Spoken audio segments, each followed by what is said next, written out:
റോഡിൻ്റെ പേരിൽ വഴി കേൾക്കാത്തവരായി ആരും ഉണ്ടാവില്ല, പ്രത്യേകിച്ചും ജനപ്രതിനിധികൾ. അത് വാർഡ് മെമ്പർ തൊട്ട് പഞ്ചായത്ത് പ്രസിഡന്റ് ആയിക്കോട്ടെ, MLA ആയിക്കോട്ടെ, MP ആയിക്കോട്ടെ, മന്ത്രി തൊട്ട് മുഖ്യമന്ത്രി വരെ റോഡിൻ്റെ പേരിൽ വഴി കേട്ടിട്ടുണ്ടാവും. ഒരു റോഡിൻ്റെ പേരിൽ PWD മിനിസ്റ്റർ കോടതി വരെ കയറേണ്ടി വന്ന ഒരു സിനിമ നമുക്ക് അടുത്തിടെ ഉണ്ടായിരുന്നു. എന്നാൽ താൻ കേസ് കൊടു. എന്നാൽ ഒരു റോഡിൻ്റെ പേരിൽ എല്ലാവരുടെയും പ്രശംസ ഏറ്റുവാങ്ങിക്കൊണ്ടിരിക്കുന്ന ഒരു ജനപ്രതിനിധിയുണ്ട്. ആ റോഡ് നമുക്കൊന്ന് കണ്ടുവരാം. ആ ജനപ്രതിനിധി ആരാന്നും അറിയാം. എന്നാ ഒന്ന് പോയി കണ്ടാലോ?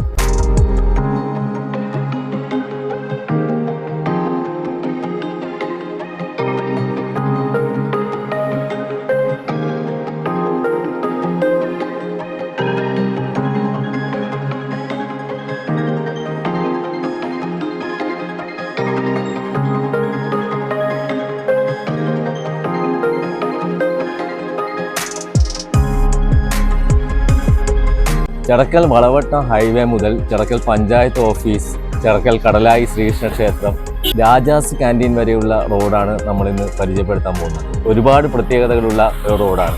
ഇപ്പോൾ ഞാനിപ്പോൾ നിൽക്കുന്നത് ചിറക്കൽ റെസിഡൻസ് അസോസിയേഷൻ, ചിറ എന്നറിയപ്പെടുന്ന റെസിഡൻസ് അസോസിയേഷൻ്റെ ഓഫീസിന് മുന്നിലാണ്. ഇത് തന്നെ ഒരുപാട് പ്രത്യേകതകളുള്ള ഒരു ഓഫീസാണ്. കണ്ടാൽ തന്നെ മനസ്സിലാകുന്നില്ലേ, ഒരു കെട്ടുവള്ളത്തിൻ്റെ മാതൃകയിലാണ് നിർമ്മിച്ചിട്ടുള്ളത്. ഈ റോഡ് ഇവിടെ നിന്നാണ് ആരംഭിക്കുന്നത്.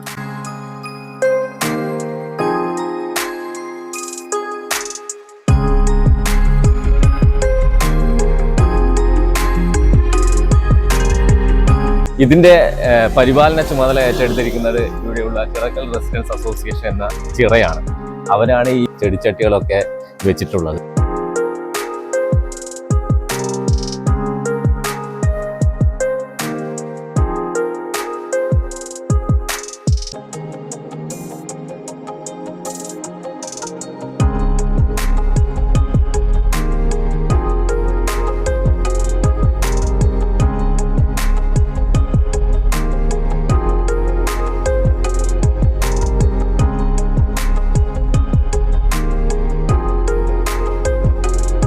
അഴീക്കോട് MLA ശ്രീ KV സുമേഷിന്റെ നേതൃത്വത്തിലാണ് പുതിയതൊരു നാഷണൽ ഹൈവേ തൊട്ട് ചിറക്കൽ പഞ്ചായത്ത്, കടലായി ശ്രീകൃഷ്ണ ക്ഷേത്രം തുടങ്ങി ഇവിടെ ഈ ചിറക്കൽ രാജാസ് ഹൈസ്കൂൾ വരെയുള്ള ഈ റോഡ് നവീകരിച്ചത്. കഴിഞ്ഞ ബജറ്റിൽ 5 കോടി രൂപയാണ് ഇതിനു വേണ്ടി സർക്കാർ പാസ്സാക്കിയത്. അതിൻ്റെ അടിസ്ഥാനത്തിലാണ് ഈ റോഡ് നവീകരിച്ചത്. നല്ല മനോഹരമായ ചെടിച്ചട്ടികൾ വെച്ച് ചെടികളും പൂക്കളൊക്കെ ഉണ്ടാക്കിയിട്ടുണ്ട്.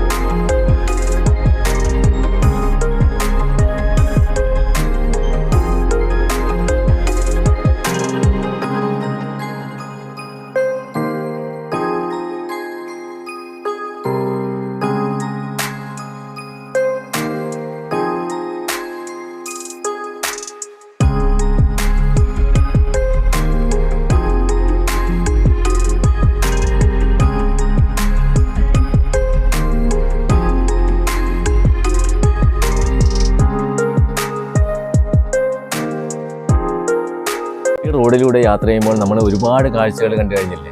ഇനി നമുക്കൊന്ന് വിശ്രമിക്കണമെങ്കിൽ ഇതാ ഒരു വഴിയോര വിശ്രമ കേന്ദ്രം കൂടി ഇവിടെ ഏർപ്പാടാക്കിയിട്ടുണ്ട്. ചിറക്കൽ സർവീസ് സഹകരണ ബാങ്കിൻ്റെ ആഭിമുഖ്യത്തിലാണ് ഇങ്ങനെ ഒരു വിശ്രമ കേന്ദ്രം ഇവിടെ ഏർപ്പാടാക്കിയിട്ടുള്ളത്.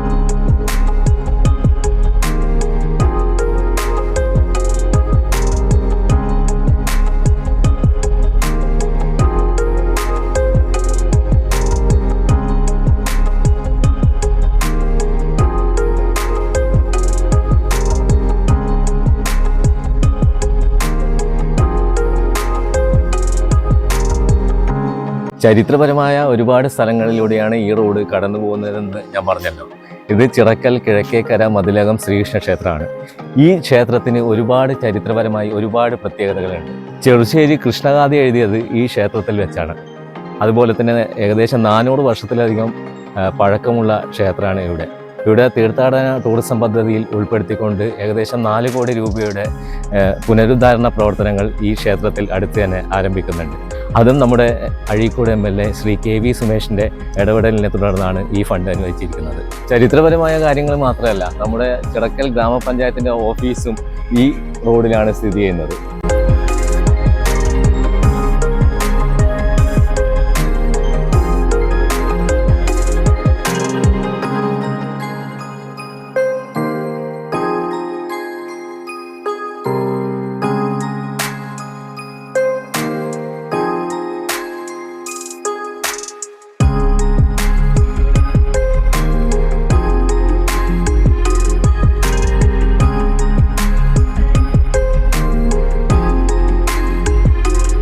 പുതിയതൊരു ഹൈവേ ജംഗ്ഷൻ്റെ അടുത്ത്, കൃത്യമായി പറഞ്ഞാൽ നമ്മുടെ MLA Azhikode MLA Shri KV സുമേഷിൻ്റെ ഓഫീസിൻ്റെ നേരെ ഓപ്പോസിറ്റ് തൊട്ടാണ് ഈ റോഡ് ആരംഭിക്കുന്നത്.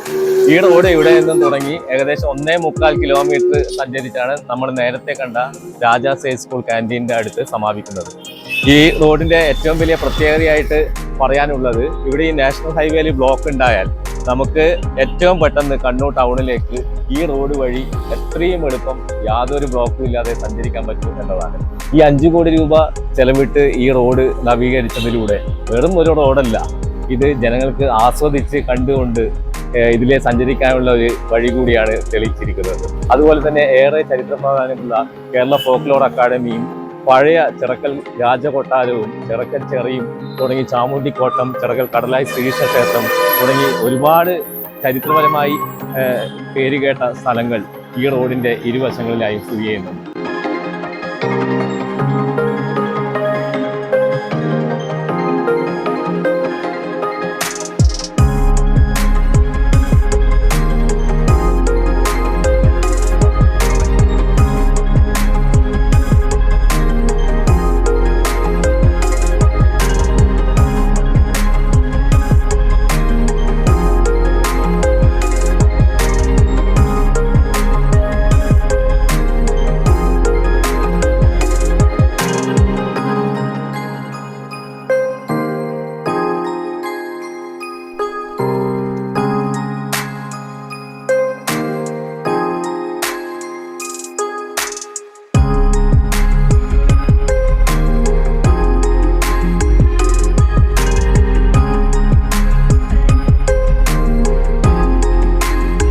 ഞാനിപ്പോൾ ഇരിക്കുന്ന ഇതിൻ്റെ തൊട്ടടുത്താണ് ഇതിനിടെ പെരുങ്കളിയാട്ടം നടന്ന ചിറക്കൽ ചാമുണ്ടിക്കോട്ടം. അതുപോലെ തന്നെ ഇതിൻ്റെ നേരെ സഞ്ചരിച്ചാൽ നമുക്ക് ചിറക്കൽ ചിറ കാണാവുന്നതാണ്. അതുപോലെ തന്നെ കേരള ഫോക്ലോർ അക്കാദമി കാണാവുന്നതാണ്.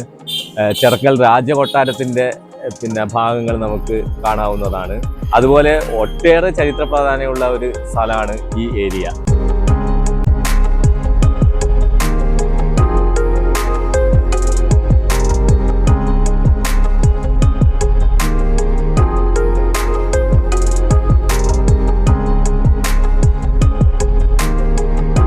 റോഡുകൾ ഉണ്ടാക്കിയാൽ മാത്രം പോരാ, അത് സൗന്ദര്യവൽക്കരിക്കാനും കഴിയണം, അതുപോലെ അത് സംരക്ഷിക്കാനും കഴിയണം.